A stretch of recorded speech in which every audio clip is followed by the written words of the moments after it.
Bonjour à tous et bienvenue dans ce nouveau tuto où aujourd'hui, on va voir un élément qui est super important, enfin, une fonctionnalité, c'est le gestionnaire de contenu sur Wix.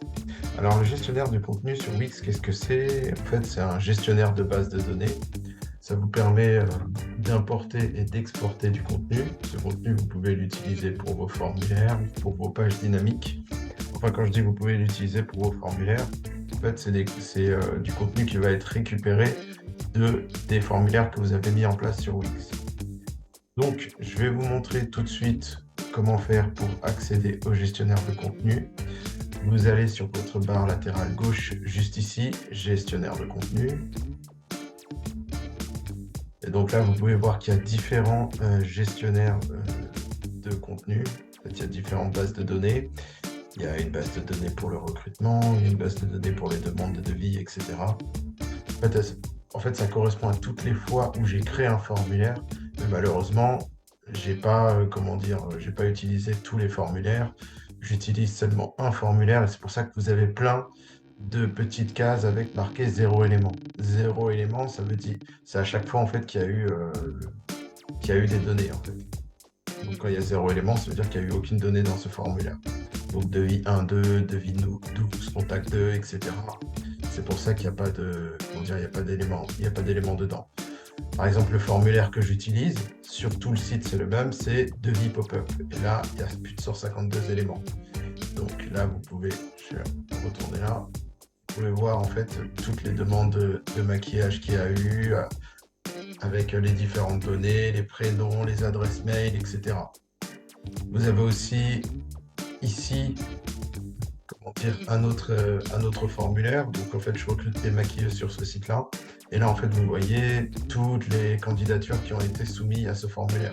Donc là, vous voyez que pour l'instant, j'ai eu 40 candidatures de maquilleuses. Donc si je vais là, je vais par défaut. Et donc là, vous voyez à quelle heure ont été soumis les différentes candidatures de maquilleuses. Vous pouvez les voir juste ici dans date et envoi.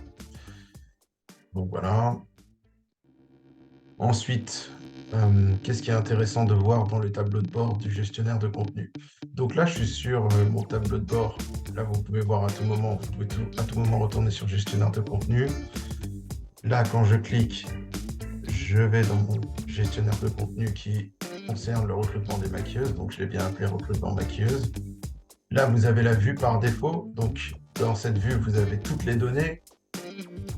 Des fois, on n'a pas forcément besoin de voir toutes les données. On veut juste chercher, en fait, on veut juste chercher des données de façon très précise. Par exemple, les maquilleuses qui ont fait une candidature aujourd'hui, les maquilleuses qui ont fait une candidature ce mois-ci, etc.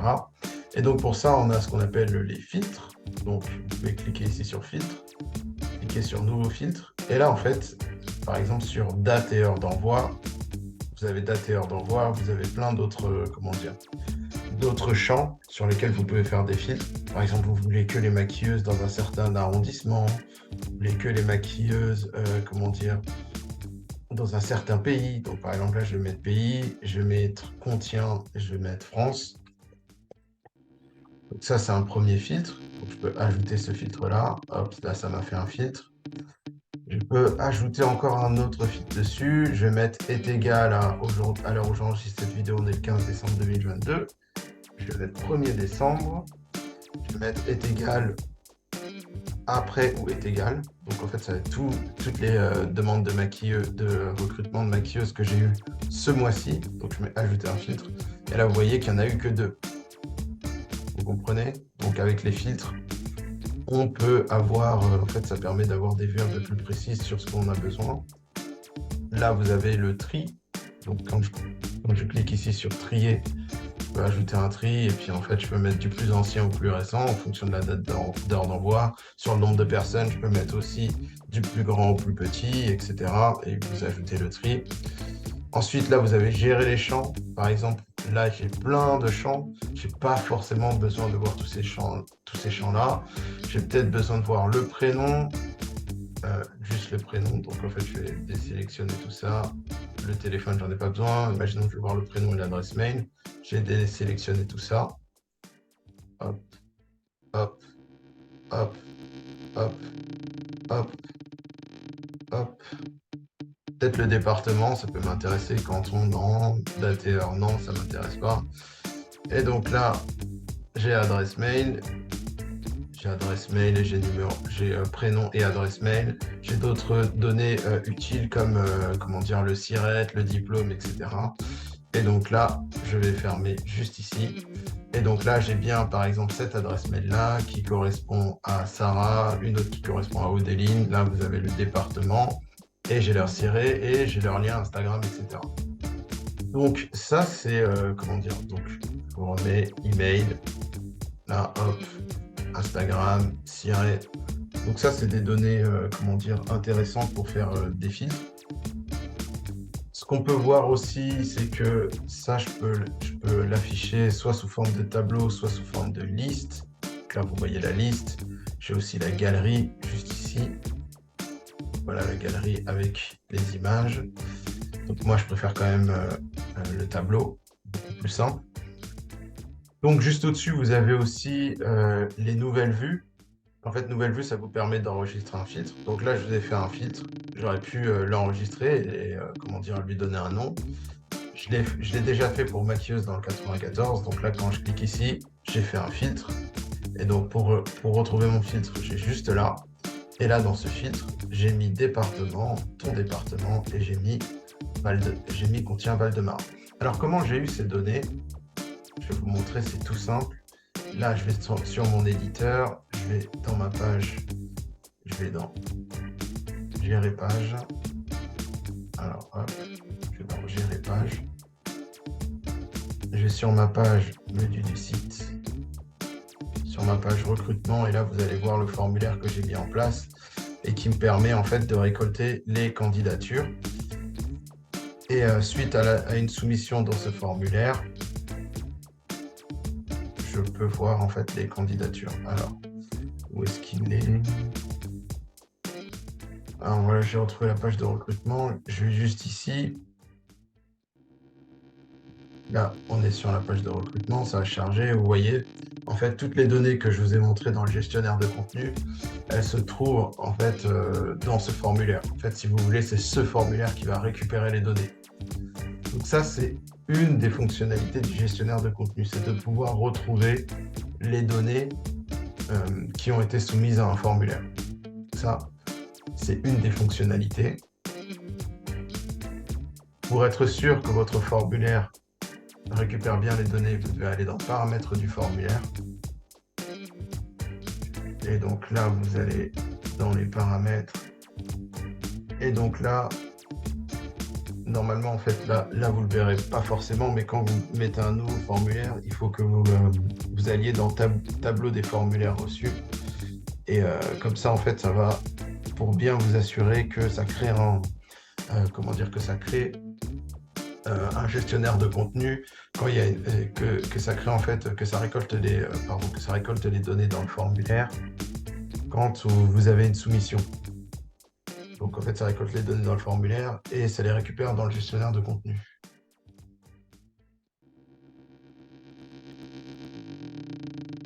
Alors, je vous montre un exemple. Là, je vais ajouter un formulaire. Donc, je vais aller ici sur formulaire. Là, je vais aller sur Contact Us, par exemple. Et donc, vous allez voir que dès que je vais dans les paramètres du formulaire, vous avez la possibilité de créer un tableau. Voilà, vous voyez, ici, c'est marqué créer un tableau. Et c'est grâce à ça, en fait, que je vais avoir, toutes mes données récupérées dans le gestionnaire de contenu. Si vous ne faites pas ça, ça ne va pas récupérer vos données. Vous ne pourrez pas faire des stats. Vous ne pourrez pas chercher, des informations de manière précise. Donc, pensez-y. Ensuite, je retourne sur mon gestionnaire de contenu. Je vais vous montrer une autre fonctionnalité.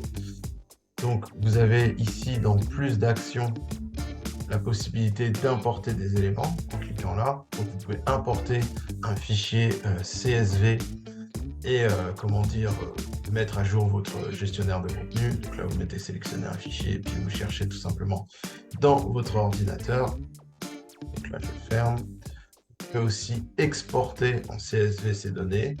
Donc Ça peut être intéressant. Après, à vous de faire des tableaux croisés dynamiques, vous les importez sur un autre logiciel, vous faites ce que vous voulez avec, vous pouvez les exporter ici en CSV. Et donc là, vous pouvez soit exporter le contenu filtré, l'ensemble de la collection ou les champs de la collection, et vous cliquez ici sur exporter.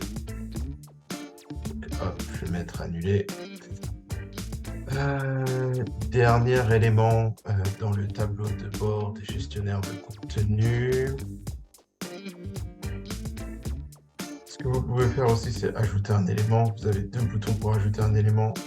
Vous allez ajouter un élément ici, puis là, vous pouvez par exemple entrer directement le département. Imaginons que c'est une soumission qui a été faite hors ligne. Donc en fait, vous allez le mettre à jour de cette manière-là. Vous pouvez aussi cliquer sur ce bouton-là et vous avez la même action. Donc là, vous voyez qu'il y a tout un formulaire avec département, prénom, CSV. C'est en fait ce que je récupère sur la page recrutement, hein, donc c'est le formulaire. Et donc là, vous pouvez entrer des données et ça se mettra à jour dans votre gestionnaire de contenu une fois que vous avez cliqué sur enregistrer juste ici. Donc, ça c'est pour les données récupérées via un formulaire. Maintenant, on va voir les données qu'on importe et qui vont nous servir pour les pages dynamiques. Donc là, je suis dans le gestionnaire de contenu. Je reviens à mon gestionnaire de contenu. Je vais sur meilleure maquilleuse, par exemple. C'est ici que j'ai mis toutes mes données pour le référencement. Donc, je clique ici. Et donc là, vous voyez que toutes les données sont affichées, etc. Et donc là, par exemple, alors, je vais faire un petit filtre, comme ça vous allez mieux comprendre. En fait, je vais gérer les champs. Je vais afficher que ce qui m'intéresse pour le référencement. Tac, tac, tac. Donc, ouais, URL, mot-clé. Petit titre, ok. Ça, on s'en fout. Ça, on s'en fout. Ce qui m'intéresse, c'est, ouais, tout ça, je pense que c'est bon. Méta description, etc. Ok. Donc là, vous voyez que dans ces lignes, il y a mon mot-clé qui est là. Il y a mon URL qui est là. Donc mon mot-clé qui est ici. Mon URL qui est là. Ma balise titre qui est ici. Et comment dire, mon H1 qui est là. Mon H2 qui est là. H2B qui est là. Mon deuxième H2. Et là, j'ai fait un troisième H2. Là, j'ai mis le paragraphe. Un paragraphe et un deuxième paragraphe. En fait, ces éléments-là, ces éléments-là m'ont permis de créer plus de 174 pages qui sont référencées en un claquement de doigts. En fait, ce que j'ai fait, c'est que j'ai créé un tableau Excel où, en fait, en fonction du mot-clé, j'ai créé un titre et une URL. Donc là, vous voyez bien qu'il y a maquilleuse Halloween ici ici en mot-clé. Là, vous voyez bien qu'il y a maquilleuse Halloween encore en URL et maquilleuse Halloween encore en titre. Et ensuite, j'ai fait un espèce de texte à trous où là, dans la description, c'est à peu près tout le temps la même description. C'est juste que je remplace certains trous par maquilleuse Halloween ou par le mot-clé, quoi. Et pareil, j'ai fait ça pour le H1 et le H2. Et ensuite, j'ai fait ça sur toutes les pages. La seule chose qui est, qui est unique, qui varie beaucoup, c'est le paragraphe 1 et le paragraphe 2. Donc, paragraphe 1, paragraphe 2. Et ça m'a permis, d'avoir du contenu unique. Donc, pour chaque mot-clé, j'ai du contenu unique. Et en fait, la plupart des mots-clés se positionnent en première page de Google. D'ailleurs, si vous tapez maquilleuse Halloween, vous pouvez tester sur votre ordinateur ou sur votre mobile. Le site Meilleure Maquilleuse est premier. Là, je vais le faire pour vous montrer maquilleuse Halloween. Je vous conseille de le faire en navigation privée.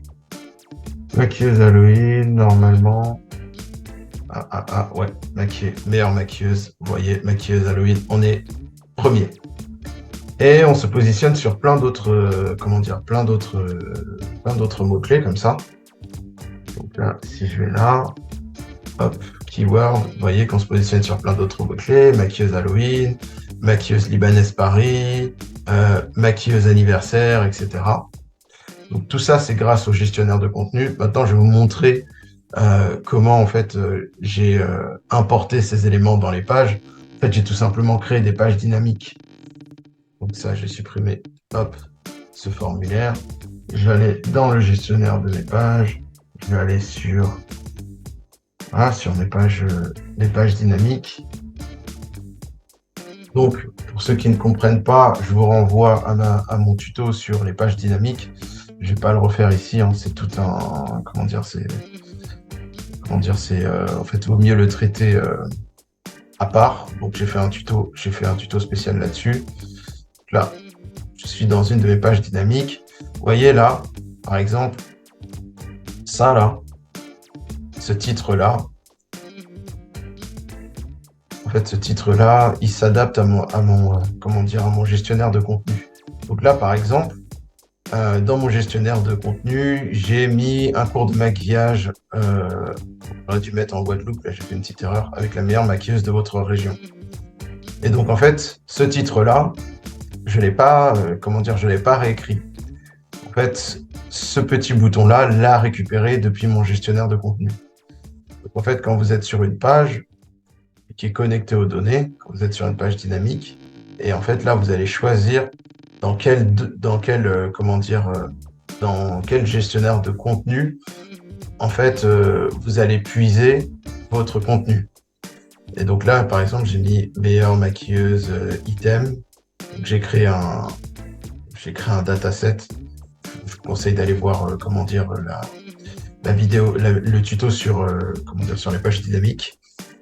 Donc là, avec ce petit bouton, vous voyez, c'est marqué gérer le contenu. Je clique ici. Et en fait, ce petit bouton, je l'ai connecté à mon gestionnaire de contenu. Donc, vous voyez, on est bien sur le gestionnaire de contenu de meilleure maquilleuse. Et ensuite, une fois que j'avais mis ce petit bouton-là, j'ai cliqué sur cette espèce de symbole-là et j'ai mis connecter aux données. J'ai créé un dataset et ce dataset, il va chercher dans mon gestionnaire de contenu. Donc, le gestionnaire de contenu, ça vous permet à la fois de récupérer des données, mais aussi d'en importer et de vous en servir pour vos pages dynamiques. Donc, voilà pour le gestionnaire de contenu. J'espère que ce petit tuto vous a plu. Bien sûr, si vous voulez créer des centaines de pages comme je l'ai fait, hein, sur ce site, il y en a plus de 174. Et la majorité sont en première page. Si vous voulez avoir un gros site comme ça qui se positionne sur plein de mots-clés en première page, juste en dessous de cette vidéo, vous avez ma formation gratuite sur le référencement. Je vous envoie 4 emails qui vous permettent de débloquer la visibilité de votre site Wix. N'hésitez pas, c'est gratuit, c'est juste en bas de la vidéo. J'espère que ce tuto vous a plu et on se retrouve très bientôt pour un nouveau tuto.